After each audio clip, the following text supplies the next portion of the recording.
Have you ever wondered if that ordinary-looking quarter sitting in your pocket could be worth hundreds or even thousands of dollars? What if I told you that a simple 1981 Washington quarter, a coin millions of people spent every single day, might just be hiding an incredible secret? Hidden errors, rare varieties, and pristine high-grade examples from this year have stunned collectors and auction houses alike. So, before you spend that 1981 quarter, let's uncover why it could actually be a small fortune in disguise. Let's dive deep into the world of the 1981 Washington quarter, a fascinating coin that marks the end of an important era in U.S. mint history, and one that still holds surprises for sharp-eyed collectors today. The Washington quarter has been part of American life since 1932, created to honor the 200th birthday of George Washington, the nation's first president. Over the decades, it's seen many design tweaks, mint mark changes, and metal compositions. But the 1981 quarter, though it might appear ordinary at first glance, sits right at the crossroads between the old and the new. And that makes it especially interesting for coin enthusiasts. By 1981, the U.S. Mint had been producing copper-nickel-clad quarters for over a decade, replacing the 90% silver coins that ended in 1964. These newer coins were made with a pure copper core sandwiched between two layers of nickel, giving them that classic silvery color, but without any actual silver content. Still, that doesn't mean the 1981 quarter can't be valuable.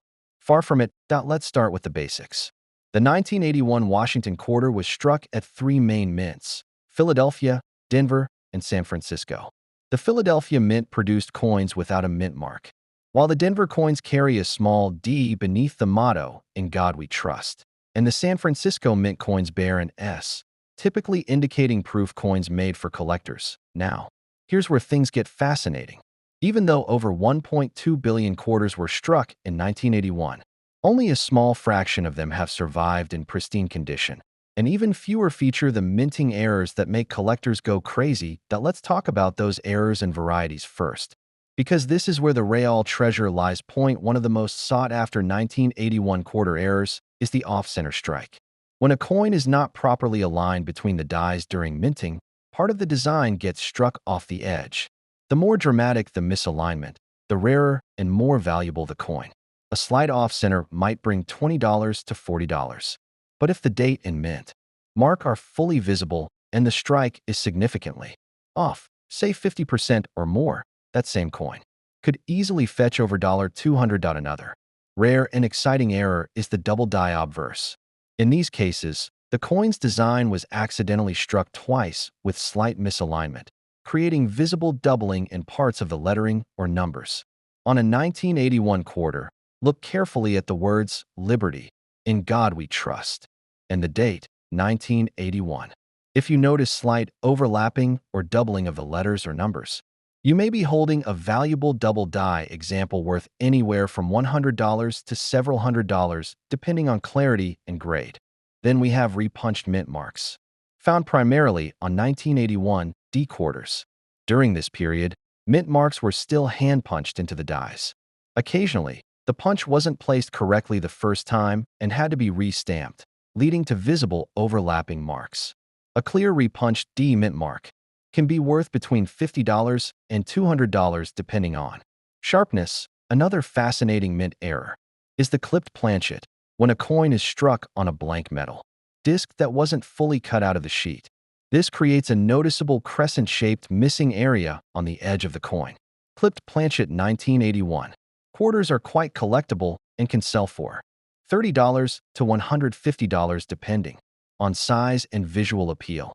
Next comes the broad strike error, a result of the coin being struck without the retaining collar that normally shapes its rim. These coins appear wider and flatter than normal quarters. A dramatic broad strike from 1981 can bring in $50 to $250. And one more worth mentioning is the struck-through grease error, where parts of the coin's design appear faint or missing due to grease or debris clogging the die. On 1981 quarters, this often appears in areas like Washington's hair or the eagle's feathers on the reverse. While it may look like simple wear, a genuine struck-through error can be worth anywhere from $20 to $100. Now, for those who love proof coins, the 1981 S-proof quarter holds its own mysteries. Proof coins were made at the San Francisco Mint for collectors, struck with special dies on polished planchets to create mirror-like finishes. But here's what makes the 1981 S-proofs especially interesting.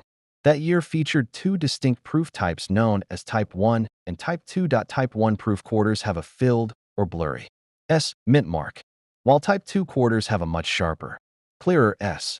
Type 2 proofs were produced later in the year and in much smaller numbers, making them significantly scarcer.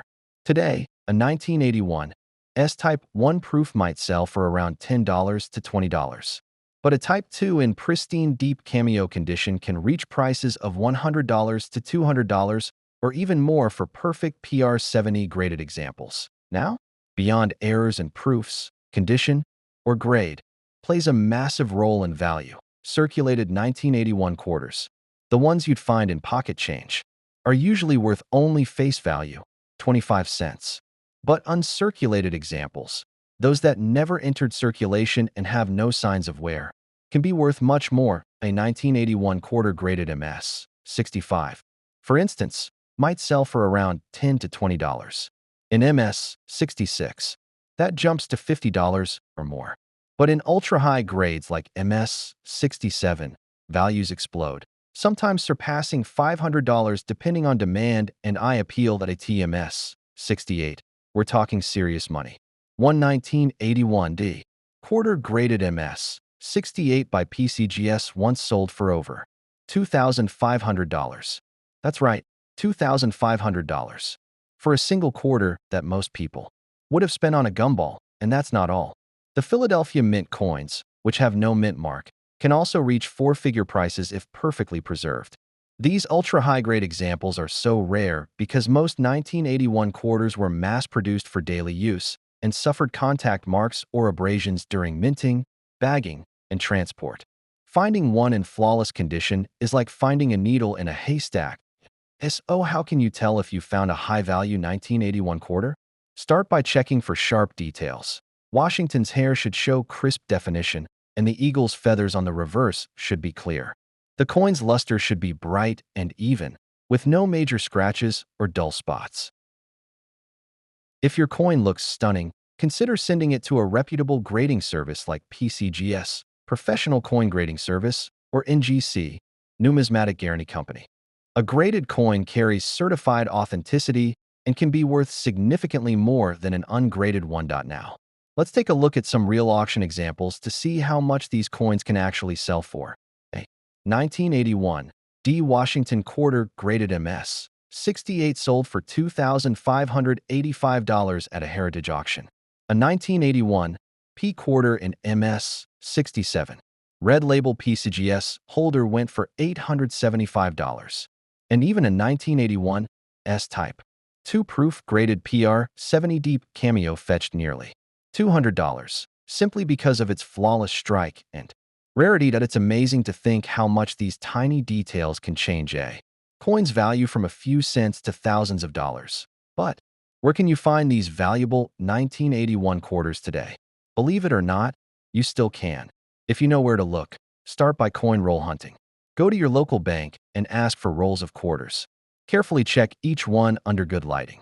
You might not find silver coins anymore, but you can definitely spot older designs and error coins that slip through unnoticed. Next, check old coin jars or family change collections. Many people set aside coins decades ago and forgot about them. Those older rolls or jars might be holding some incredible gems. You can also explore estate sales, garage sales, and flea markets. Sometimes, older coin albums or jars are sold off cheaply, and you could uncover a high-grade or error 1981 quarter mixed in. If you want to go deeper, join online coin communities or forums. Collectors often share their discoveries and post pictures of rare errors, which can help you recognize valuable traits when you see them. But most importantly, handle your finds carefully. Never clean your coins, no matter how dull they look. Cleaning can destroy their natural surfaces and dramatically lower their value. If you find a potentially valuable 1981 quarter, hold it by the edges, avoid fingerprints, and store it in a soft plastic flip or holder. Now, let's pause and reflect on why coins like the 1981 quarter continue to capture collectors' hearts. It's not just about money. It's about history. Every quarter carries a piece of the past. Every scratch, tone, and mark tells a story. The 1981 quarter was minted during a time of change. America was entering a new decade. Technology was evolving, and the mint was preparing for upcoming design changes that would lead, eventually, to the state quarters era 2 decades later. When you hold a 1981 Washington quarter, you're holding a small piece of that transition, a coin that has seen decades of circulation, countless hands, and the passage of time itself. And maybe, just maybe, your coin has a secret. A misaligned strike, a double die, a flawless surface, something unique that transforms it from common change into a collector's treasure. So, next time you get a handful of quarters back as change, don't just toss them into a jar. Take a closer look, because one of those ordinary coins might just be worth a small fortune. The 1981 Washington quarter is a reminder that sometimes the most valuable things are the ones hiding in plain sight. If you enjoyed this journey through the fascinating story of the 1981 quarter, make sure to like this video, subscribe to the channel, and turn on notifications so you never miss another story of hidden treasures, rare finds, and the incredible world of coins. Because here, every coin has a story to tell, and the next one you discover could be worth far more than you ever imagined.